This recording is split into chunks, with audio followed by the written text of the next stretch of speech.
Said I'm about to make history. Said I'm about to make history. Yeah. What's good, y'all? It's your boy American Mass back with another episode of Black History Year. Peace and blessings to everybody out there. I hope y'all are doing safe and doing well out there.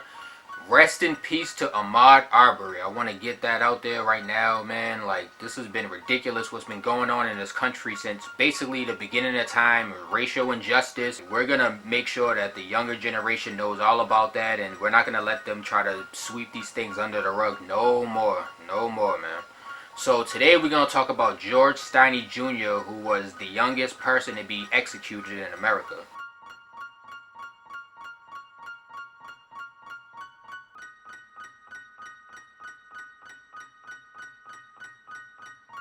On March 24th of 1944 in Alcalá, South Carolina, George and his sister Amy were in their yard playing when two young white girls approached them and asked them where they could find flowers to play with. Hours later, when the girls failed to return home, a search party was organized to find them, and George actually helped to try to find them, and he casually mentioned to a bystander that he had seen them hours earlier in the day.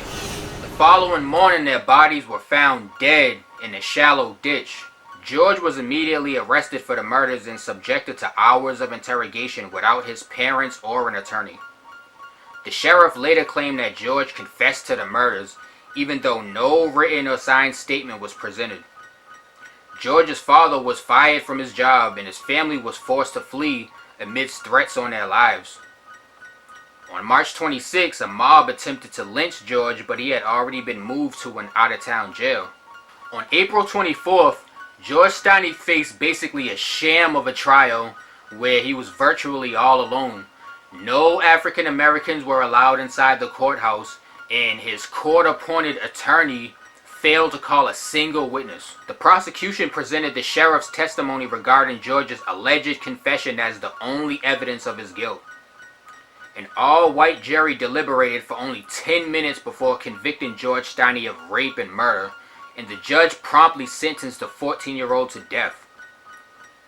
Despite appeals from black advocacy groups, Governor Olin Johnston refused to intervene. Then on June 16th of 1944, the 90-pound, 14-year-old George Steiny was executed by electrocution in Columbia, South Carolina.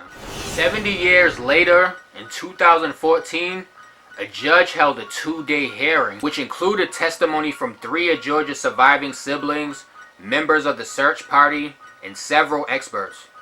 The state argued at the hearing that despite all the unfairness in this case, that George's conviction should still stand.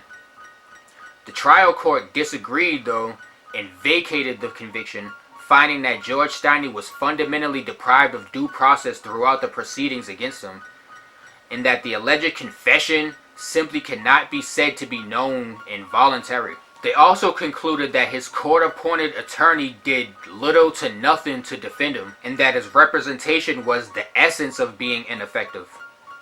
The judge concluded that I cannot think of no greater injustice. George Steiny remains the youngest person executed in the United States in the 20th century.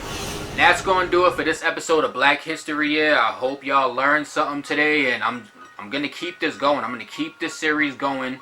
So, just be ready for more, you know what I'm saying? And y'all take care. Be safe out there. One love. Peace out. Future looking